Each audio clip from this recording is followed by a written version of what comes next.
Ter um abdômen definido é algo que você conquista e não algo que se compra. Tanto que é muito comum a gente ver pessoas com muitos recursos disponíveis, as melhores academias, os melhores profissionais, acesso a recursos farmacológicos e hormonais, e ainda assim aquela pessoa não consegue chegar no resultado esperado. Isso acontece porque para ter um abdômen definido a gente precisa ter realmente um nível de disciplina acima da média e precisa também, de forma inteligente, conseguir utilizar as ferramentas a nosso favor. Então hoje nesse vídeo a gente vai conversar sobre 3 ferramentas em relação à nutrição, a treinamento e a suplementação que fazem sentido e qual a forma correta da gente conseguir organizar isso para chegar no tão sonhado abdômen definido. A primeira coisa para a gente alinhar é saber qual é o percentual de gordura necessário para a gente ver o nível de definição que a gente está buscando. Então quando a gente está falando dos homens, aqueles que têm um percentual acima de 25%, eles não vão ver basicamente nenhum grau de definição, ainda que eles tenham algum nível de massa muscular. E aí a faixa de percentual de gordura aonde o abdômen começa a aparecer de forma mais importante está na faixa ali dos 10 aos 20% de gordura.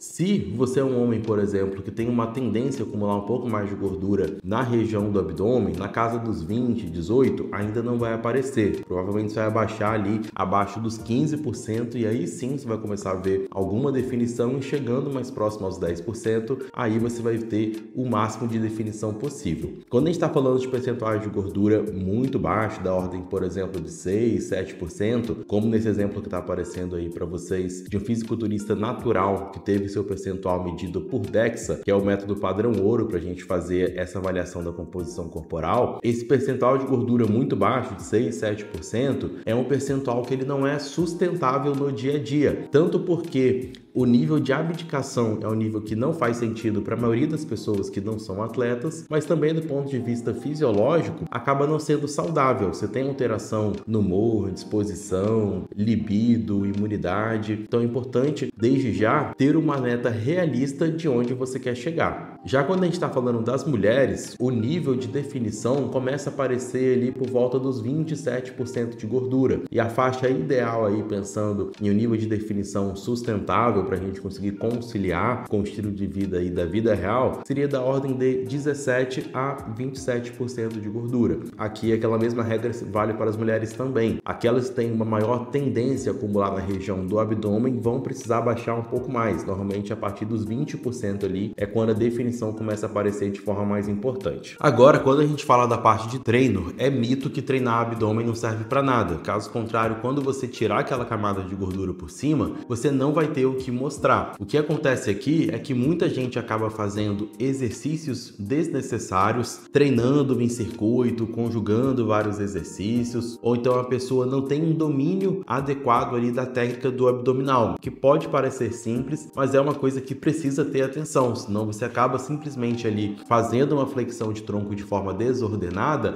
mas não está necessariamente ativando o músculo do abdômen de forma adequada. Então, via de regra, se a gente faz 2 exercícios por semana, de 3 a 4 séries, repetindo esses exercícios 2 vezes por semana, isso já vai ser mais que o suficiente para a gente conseguir ter um bom estímulo na região do abdômen. E esses exercícios podem ser exercícios simples. Então, por exemplo, pegar um abdominal supra que você consiga fazer progressão de carga, seja através de anilhas, de halteres ou então na própria máquina, e também um abdominal infra, que inicialmente a gente pode focar a trabalhar um pouco mais de repetições, fazendo, por exemplo, um abdominal ali na paralela, e quando se chegar no limite ali de 20, 30 repetições, colocar, por exemplo, uma caneleira para fazer ali uma sobrecarga. Então, partindo desse princípio que o abdômen é um músculo como qualquer outro, a gente precisa trabalhar ele da mesma forma que a gente trabalha todos os músculos, visando ter essa progressão de carga constante. Se a gente pega ali um abdominal supra, por exemplo, domina a técnica dele de forma adequada e gradualmente começa a colocar um pouquinho de carga, começa a colocar um pouquinho de peso e vai ao longo do tempo aumentando, isso seria o ideal para a gente trabalhar ali esse músculo de forma adequada, junto com alguma outra variação infra, por exemplo. Dessa forma a gente já teria um excelente trabalho da região abdominal. E quando a gente está falando de exercícios como prancha, como antirrotacionais, apesar de serem exercícios, por exemplo, que são excelentes para a região do core e que tem muita aplicabilidade quando a gente fala de esportes no geral e performance, quando a gente está pensando simplesmente na parte estética, são exercícios que eles são ali descartáveis e a gente pode focar mais mesmo nesses exercícios com sobrecarga, porque a partir do momento ali que você tem um treino bem estruturado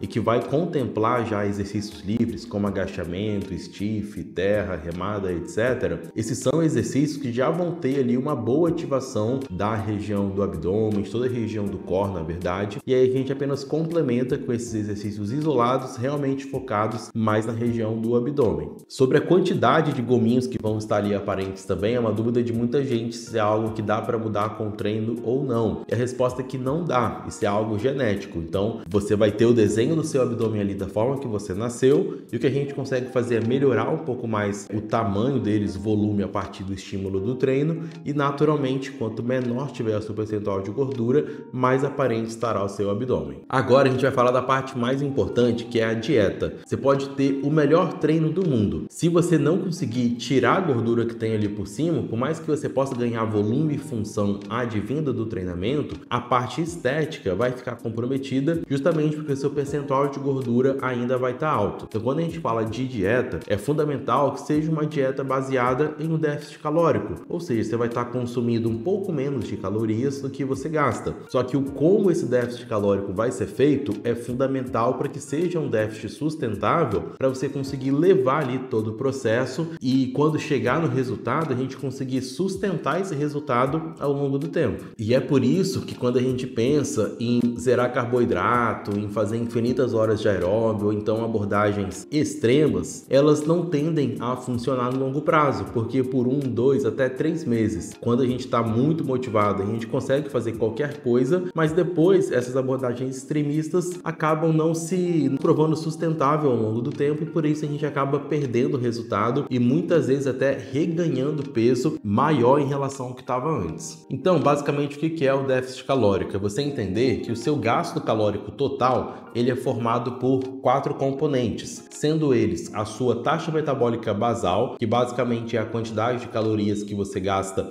para ficar em repouso, a caloria que você gasta para digerir os alimentos, a quantidade de atividade física que você faz, e atividade física são aquelas atividades que não são programadas, então, por exemplo, o deslocamento que você tem para ir para o trabalho, subir e descer escadas ao longo do dia, lavar louça, limpar a casa, então essas são as atividades físicas, e aqui a gente tem o exercício físico, que é tudo que é programado, então treino de musculação, o aeróbio, então esses 4 componentes vão formar o seu gasto energético total, e aí vamos supor que você tem um gasto aqui de 2.500 calorias. Para a gente entrar em déficit calórico, o seu consumo calórico tem que estar abaixo disso. Então, por exemplo, um consumo calórico de 2.000 calorias, e nesse contexto a gente teria um déficit de 500 calorias. A partir do momento que a gente já tem esse cálculo, já tem a dieta estruturada, quais são outros pontos de atenção importantes? A gente ter atenção à quantidade de proteína que você vai estar ingerindo. Então a gente fala de ingerir pelo menos de 1,6 a 2,2 gramas por quilo de peso de proteína. E é um ponto que muita gente acaba errando para mais, e isso acaba prejudicando a adesão à dieta por diminuir excessivamente a quantidade de carboidrato, tá? Então atenção quando for fazer essa distribuição. E outro ponto fundamental de ter atenção também é você ter um treino de força baseado em progressão de carga. E aqui nesse contexto a gente não fala só da parte do abdômen, mas na verdade todo o seu planejamento de treino precisa ter essa atenção, porque a partir do momento que você está em déficit calórico, se você faz um déficit muito agressivo, não tem uma boa ingestão de proteína e não tem um treino focado em progressão de carga, o que vai acontecer é que você vai acabar apodrecendo, no sentido de você perder peso na balança, mas vai sacrificar massa muscular, tende a mexer com seu humor,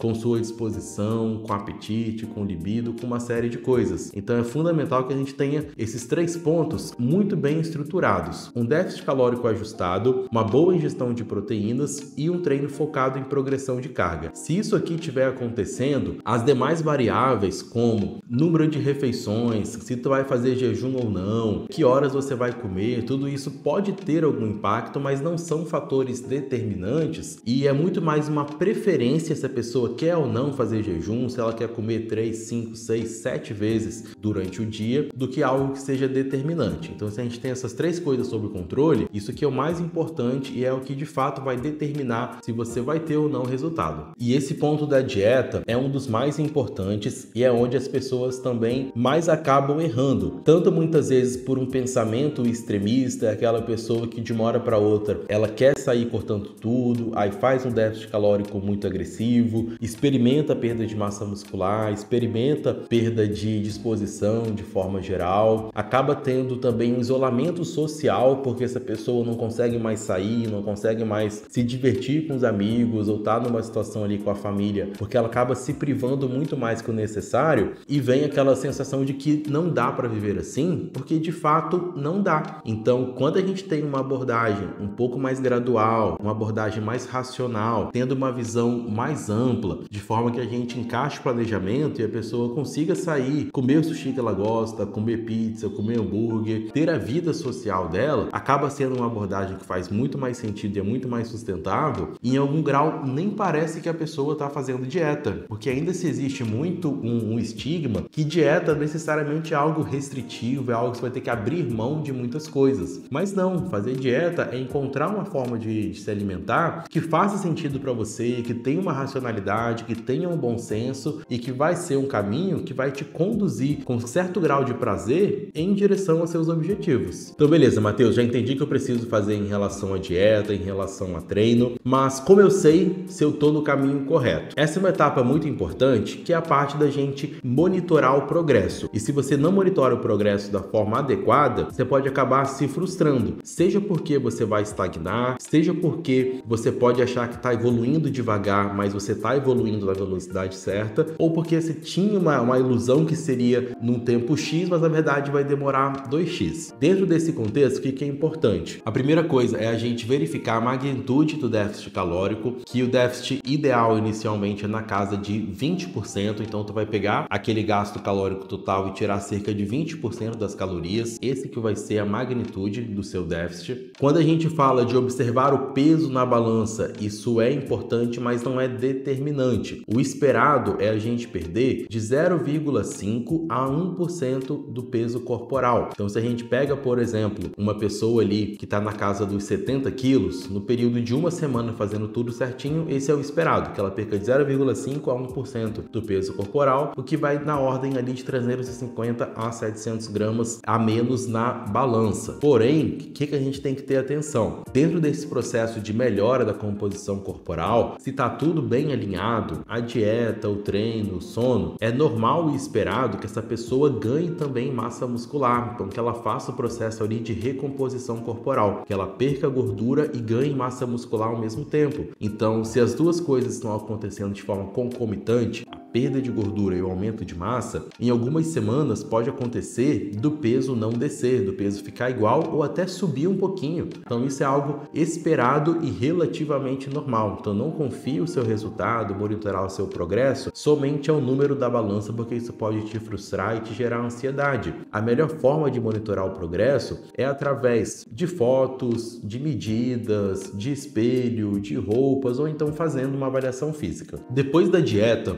um dos pontos que mais podem fazer diferença dentro desse processo é o exercício aeróbio. Por quê? Dentro daquelas variáveis que a gente conversou que vão compor o gasto energético total, uma das variáveis mais fáceis da gente manipular é justamente o exercício aeróbio. Então a gente ter ali inicialmente, no mínimo 2 horas de exercício aeróbio na semana, aí essas 2 horas você pode manipular como você quiser, eu considero um primeiro passo muito bom para quem não tem uma orientação individualizada. E aí, a partir do momento que você está com tudo encaixado, a dieta, o treino, fazendo pelo menos 2 horas de aeróbio na semana, é importante que tu vá monitorando como é que está o seu progresso e à medida que você perceber que você não está mais perdendo gordura, que deu uma estagnada na sua composição corporal, uma variável fácil da gente mudar é aumentar um pouquinho a quantidade desse exercício aeróbio. Em relação à intensidade, não precisa ser um cardio de uma intensidade muito grande. Se a gente está falando ali de uma caminhada na esteira, por exemplo, com uma inclinação que vai bater pelo menos 115, 120 batimentos por minuto, já é um cardio que vai ser o suficiente para aumentar um pouco o teu gasto calórico. Então pode ser uma esteira com inclinação, pode ser uma corrida, pode ser bike, pode ser transporte, pode ser algum esporte que você gosta de praticar. Então tudo isso a gente consegue encaixar dentro do planejamento como um exercício aeróbio, e o bacana é que por isso aumentar o seu gasto calórico, caso o seu apetite comece a aumentar também em algum momento, ou até inicialmente já, se você não consegue sustentar uma dieta um pouco menor em calorias, apesar de a gente ter muitas estratégias para contornar isso daqui, quando o seu gasto está maior, você pode sustentar o mesmo déficit, por exemplo, de 500 calorias, mas comendo um pouco mais, tá? Proporcionalmente comendo um pouco mais. E é um dos detalhes que as pessoas mais acabam indo para o extremo. Ou a pessoa está fazendo muito aeróbio, ou ela não está fazendo aeróbio nenhum. E aí ela subestima a diferença que esse aeróbio bem encaixado, bem orientado ali na rotina dela vai fazer. Então, fundamental para quem está buscando aí um resultado a médio e longo prazo sustentável, ter o exercício aeróbio de forma constante na rotina. E por fim, quando a gente está falando dos suplementos, existem 3 suplementos que podem ser úteis quando a gente está falando de perder gordura no abdômen. Apesar de nenhum deles ser determinante, a parte de suplementação sempre é um complemento em relação a toda a estratégia, esses 3 eu considero que podem fazer bastante sentido. O primeiro deles é o Whey Protein, que nada mais é do que uma fonte de proteína. Ele acaba sendo interessante pela praticidade. Então, no lanche da tarde, ou até mesmo no café da manhã, eventualmente numa correria que você precisa, na parte da noite, fazer um lanche ao invés de fazer uma refeição mais completa. É um suplemento que é muito fácil de encaixar, ele é relativamente baixo em calorias e vai te dar um bom aporte de proteínas, e como a gente falou, é algo importante dentro dessa estratégia. O segundo suplemento, que é muito bom de ser utilizado também, independente da fase que você tá, seja hipertrofia, emagrecimento, performance, reabilitação, envelhecimento, todo mundo precisa tomar a creatina, ou melhor, todo mundo pode colher benefícios da suplementação de creatina. Então, cerca de 5 gramas por dia é uma dose padrão que vai atender a maioria das pessoas. E caso você queira um vídeo completo em relação à suplementação, eu já tenho aqui no canal, onde eu abordo basicamente todos os suplementos que fazem sentido utilizar e quais são o contexto que faz sentido utilizar. Então, eu vou deixar ele aqui no card. Quando acabar esse daqui, você pode ir lá assistir. E o terceiro suplemento que pode ser interessante de utilizar é a cafeína. É um suplemento que ela tem um efeito termogênico, não é algo muito agressivo no sentido de ser um gasto calórico muito a mais que ela vai implementar, mas ela tem sim um leve efeito ali termogênico. Mas o mais interessante dela que eu considero na verdade, é que ela diminui a sua percepção de esforço e permite com que você consiga treinar mais e treinar melhor. Então, dentro de um ambiente ali de um déficit calórico, onde por vezes pode vir um pouquinho de falta de energia, pode vir um pouquinho de fome, a utilização de cafeína te ajuda a lidar melhor com isso. A gente consegue também, em relação ao treino, ter um aproveitamento melhor, e aí a gente potencializa essas adaptações advindas do treinamento. E aí você pode obter a cafeína tanto a partir de cápsula de cafeína mesmo, de energético, de café. É só importante ajustar a dose para estar dentro ali do que você precisa e ter atenção com o uso após as 15 e 16 horas, porque você pode acabar atrapalhando o seu sono. E nada que atrapalhe o sono vale a pena manter de forma corriqueira na rotina. Se você chegou até aqui, acredito que esse vídeo tenha feito sentido para você, então se inscreve no canal, clica aqui no botão do gostei e aqui embaixo tem o link da minha consultoria, a consultoria Stronger. Caso você queira minha ajuda, meu acompanhamento para te ajudar durante esse processo de melhora da composição corporal, ganho de massa muscular, diminuição de gordura, melhora do sono, enfim, todo esse ajuste de estilo de vida, clica aqui e entre em contato com a minha equipe. Por hoje foi isso, até a próxima.